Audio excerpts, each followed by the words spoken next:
কবিতাৰ শিৰোনামা হেৰুৱা ঠিকনা, কথা কৰবী প্ৰিন্সি আৰু প্ৰীতি পাখি দাস। হেৰুৱা ঠিকনা।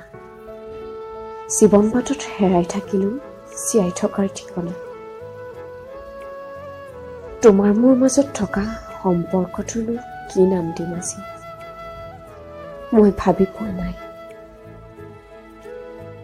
তুমি মোৰ সুখৰ ভৱিষ্যতৰ বাবে মোক ঠেলাই দিব খুজিছা এক অচিন ঠাইলৈ। আৰু মই আনদিনৰ দৰে এতিয়াও তোমাৰ কথাৰ বিপক্ষে যাব নোৱাৰি।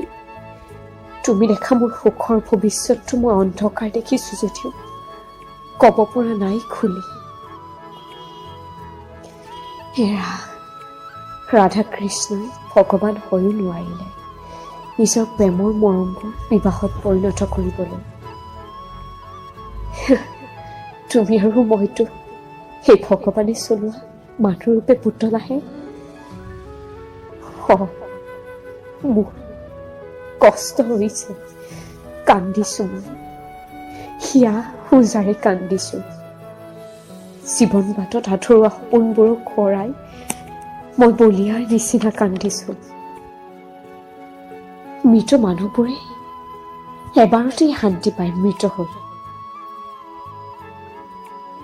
কিন্তু মোৰ সুখৰ কাৰণে জীয়াই জীয়াই মৃত্যু হৈ থকা মোৰ মৰমৰ মানুহজনক চাই মই কেনেকৈ পাৰোঁ তুমি দেখা সুখৰ ভৱিষ্যতটোত সুখী হ'ব?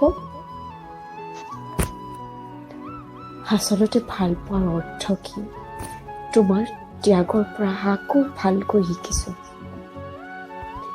শেষতে সেইটো কথাকেই কওঁ, মোৰ প্ৰেমিক, মোৰ ভাল পোৱাৰ নাম অকল তুমি। সেইটো জনমৰ বাবে নহয়, অহা 7টা জনমৰ বাবে। ধন্যবাদ।